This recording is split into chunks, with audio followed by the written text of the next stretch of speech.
Okay, this is going to be an overview of the install process and basically some functions of SuperGamer 5 within a VM and how it translates to an actual install in your use. As we can see here, we're in a VM, we're running off a live CD.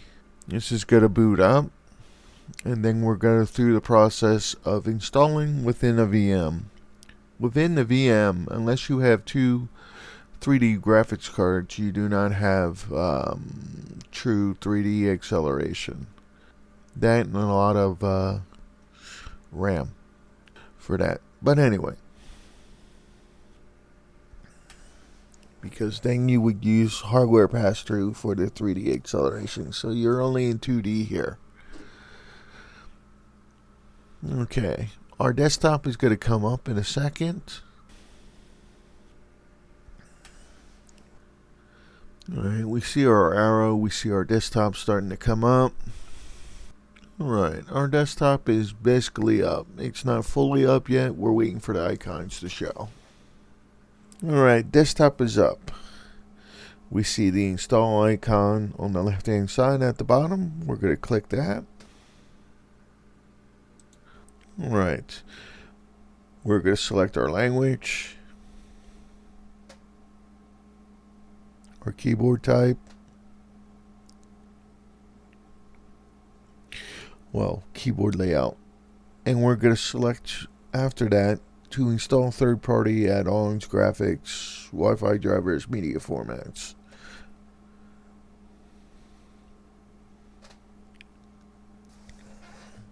Alright, you can erase the whole disk. Of course, encryption is supported. LVM, which is large volume management.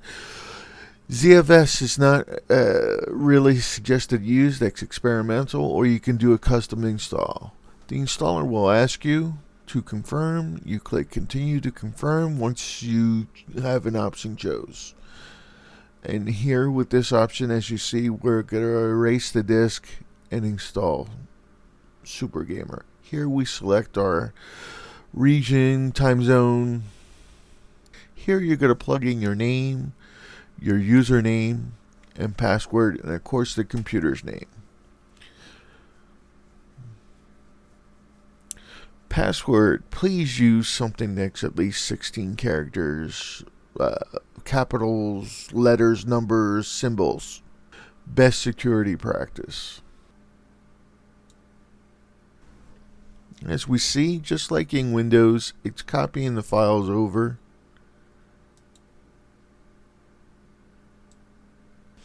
After it copies the files over is when the install will begin. This is in a VM, is what we're looking at. While this is going on, you would still be able to use the internet from the live CD. You could let this go and do other tasks if you have memory permitting. But anything 8 gigs on up, you should be able to multitask with this. As you see during the installer, this is the default Ubuntu installer, tweaked with information about SuperGamer distro. This is the SuperGamer version 5, but all SuperGamer versions have that are based on Ubuntu have this information specific to the distro installed.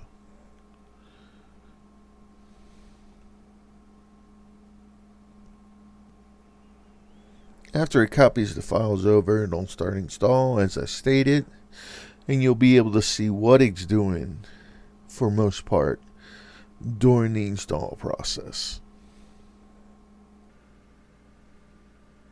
And of course, the speed at which this installs depends on your system, the amount of RAM, your CPU, your internet connection. If you're not connected to the internet at this point due to hardware compatibility issues, that won't affect it, and you won't be able to get the updates. It'll just skip that and install from the live CD section. Once you see this message, remove the install media and then hit enter to reboot, whether in a VM or on a live system, and then your system will come up. Here we see the loading screen.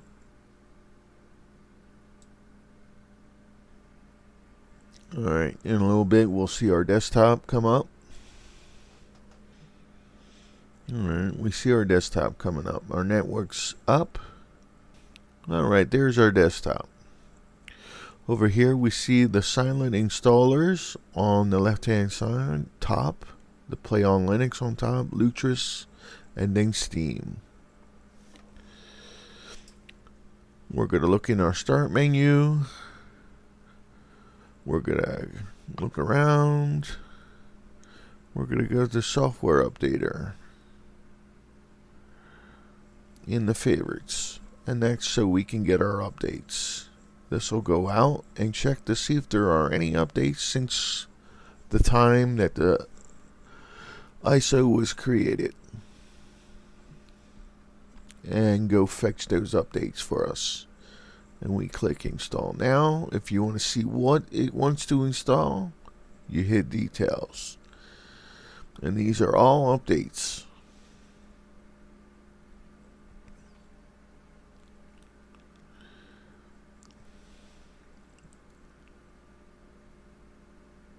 We hit install now. It'll connect to the internet and to our mirror. It'll ask us for our password. You always have to put in a password to get updates or install software. And it'll go out and it'll fix these updates and install them in the background without you having to reboot your system.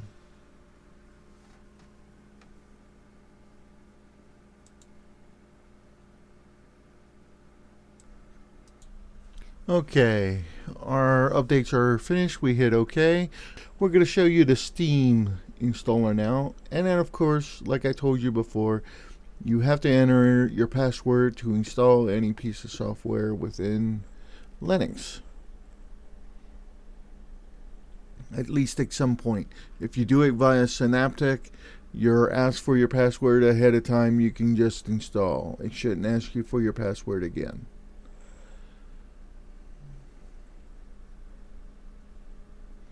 Alright, now in the background this is installing. This is Steam. It basically is a game manager / store, place to find free and paid for games that play on Windows, Linux, and Mac. And there's our notification that it's done installing it, and of course the icon for the installer has disappeared.